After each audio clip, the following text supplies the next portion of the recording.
Hey guys, it's Lauren here from Furniture Flipping Teacher. Shout out to Squarespace for sponsoring this video. Let's get to it. Today we've got another furniture makeover for you. We are on week 3 of our complete house makeover. This week we are going to be making over the kitchen furniture. So we've got a table, 6 chairs, and then 2 bar stools. So I need to get going. Let's start with cleaning.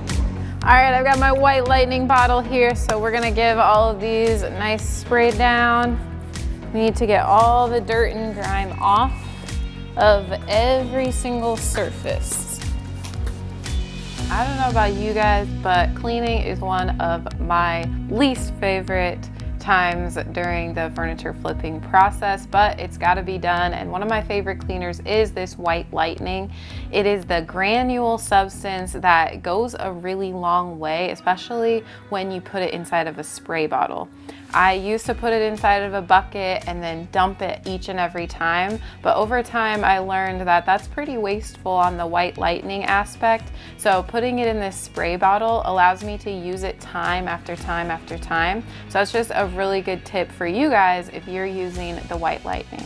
The granule substance of the white lightning really reminds me of sand, and that makes a lot of sense because Dixie Belle is out in Florida and they've got lots of sand around. Something that is very necessary when you're using the white lightning is to go back afterwards and do a rinse over the entire surface to just make sure that you're getting all of that cleaning substance off of the surface before you prime or paint anything else. All right, now that everything is clean and dry, it's time to sand.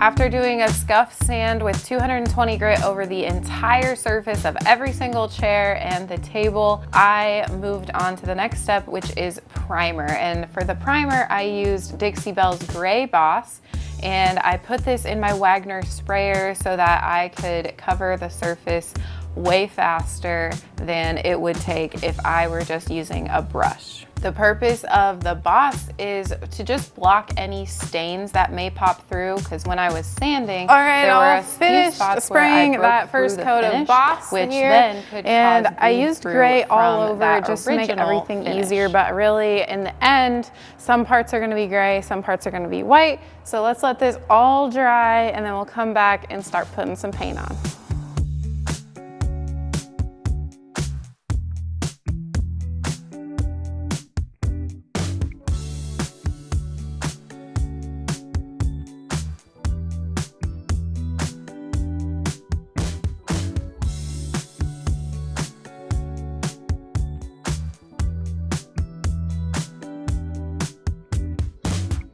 All right, we are back out here today. I got a first coat on all of the chairs yesterday. We're doing the table's first coat today and a second coat of the chairs. And I'm only doing white right now, but the seats and the tabletop are gonna be a darker gray color.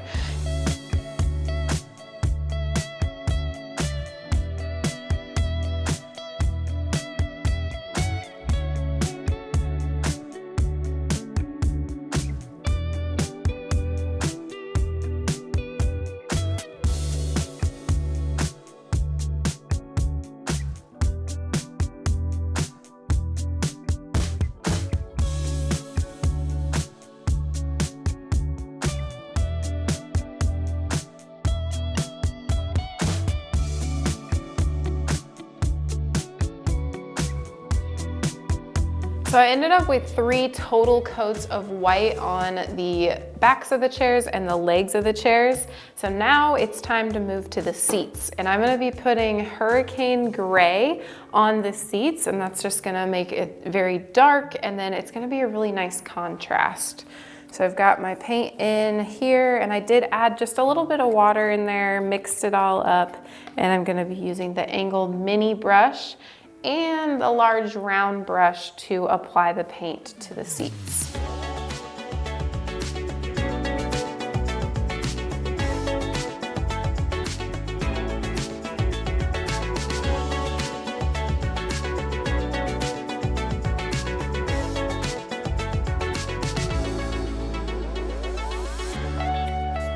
I also made sure to tape off around all of the spots that I don't want to get any of this gray on, because it comes very close to those white spots, especially on the back here.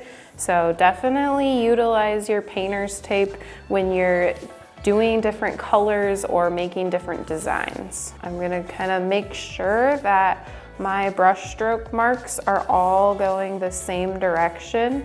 It's okay if I start kind of going side to side, but if I want all of them to go the same direction in the end, then I'm gonna come back, do one more swipe of up and down. Then it will just all come together when it dries. When you can see some brush stroke marks, you just want them to all be very, very consistent.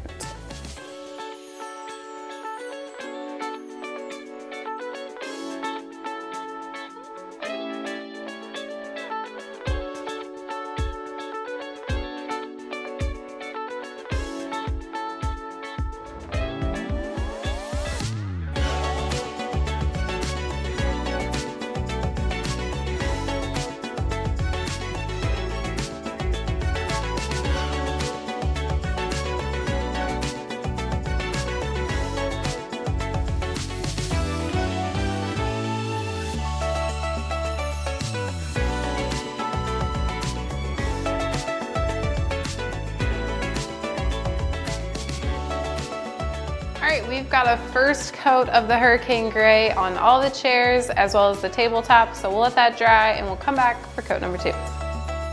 Okay, coat number 2, and really quick, I wanted to address why I'm inside versus outside in the shop. And the reason is because when you're painting, you need to be in a climate controlled area, especially when the colder months come. So if you are in a place that has colder weather in these winter months, then you need to make sure that you are using climate controlled areas, meaning that you're not dropping below 50 degrees. Whether you are able to go inside your house, or remember back when we were in our garage, I had tons of heaters out there and it heated up to make sure that the temperature was perfect for painting. If you don't have a spot like that, or you aren't able to heat up your garage, then don't just pause altogether. Maybe these are the months that you are sourcing furniture and that you are just learning tons of things. Don't slow down just because these colder weather months come. Keep on keeping on and learning and sourcing your furniture. Slow progress is better than no progress. Let's do coat number 2.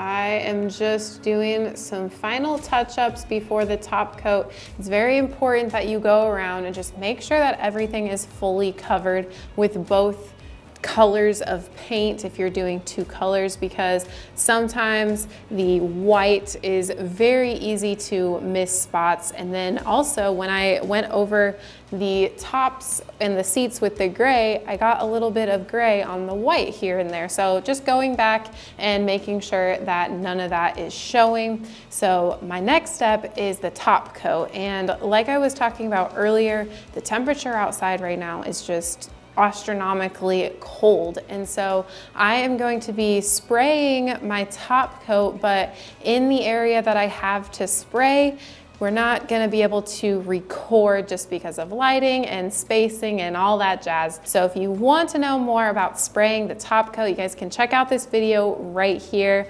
But for now, we are going to go do the top coat in there, and then we'll come back and I'll explain just the rest of the process in flipping this dining room set. All right, the top coat is all finished up. I ended up doing 2 top coats on the white parts, and then I ended up doing 3 layers on the gray parts because those are the parts where we're going to be sitting, and then the tabletop is the gray part, and that is going to get a lot of traffic. I ended up using Dixie Belle's satin clear coat, but I wanted to talk to you just a little bit about why I decided to spray the top coat versus brush it on. There are a couple of reasons why I decided to spray the top coat versus brush it. One, I wanted to have full, complete, and even coverage. This is achievable with a brush, but it's so much easier with a sprayer because you can see where you've sprayed, and it also evens out a lot better, and you're not going to be able to see those brush stroke marks. Another reason why I decided to spray it is because of the time. The time of spraying versus brushing is just incredibly faster, and especially with all these spindles and slats and legs and so many different surfaces, I just knew that spraying it was going to be in my best interest for the time aspect. So definitely invest in a sprayer if you haven't already. And then the reason that I use the satin is because it's very durable. Dixie Belle has 3 different top coats, and there's flat, satin, and glossy. And we didn't want a shine. My client and I talked about it, and the next best one is the satin. I did so many coats down here just for the utmost protection so that it doesn't get scratched. So I'm even doing the scratch test with my finger, and none of the paint is coming off. So I am very confident that this is gonna just hold up really well and be durable in her new home. We have decided that for this project, we are doing things just a tad bit differently. I hope you enjoy this new way, and I hope that you don't come at me in the comments, but we are actually not gonna be revealing the table and chairs fully in this video. There's a couple of reasons for this, and one is because this is just part 3 of this whole entire house makeover that we're putting old furniture and repurposing it and painting it to put in a brand new home. And we want to be able to reveal everything for you guys all in that video. So you need to get subscribed down below because that video is going to be coming in the next couple of weeks. We've just got a couple more projects before we wrap up this little series. And the second reason is because the table and chairs just don't, putting it on the staging wall just doesn't do it justice. So we want to be able to reveal it in the kitchen, and it's gonna be in its new home. And I think that that's gonna give you guys a better sense of how things like this look in their actual spot. We really hope you guys enjoyed this video. If you found value or maybe even gained a little bit of confidence in flipping your own dining room set, be sure to hit that thumbs up down below. It really does help us continue to be able to bring you guys content each and every week. And like I said at the beginning, this video is sponsored by Squarespace, so shout out to them. Squarespace gives people a powerful and beautiful online platform from which to create your website. One of the areas that we're really stoked about on Squarespace is the member areas, and it is going to allow us to connect with the FFT community in a much deeper level and bring a lot more value to you guys. Another awesome feature of Squarespace is that they have an unlimited number of products that you can sell, meaning that there is going to be no extra fees for however many things you want to be selling on your website through Squarespace. Go to squarespace.com/furnitureflippingteacher to save 10% on your website or domain. We'll see you on the flip side.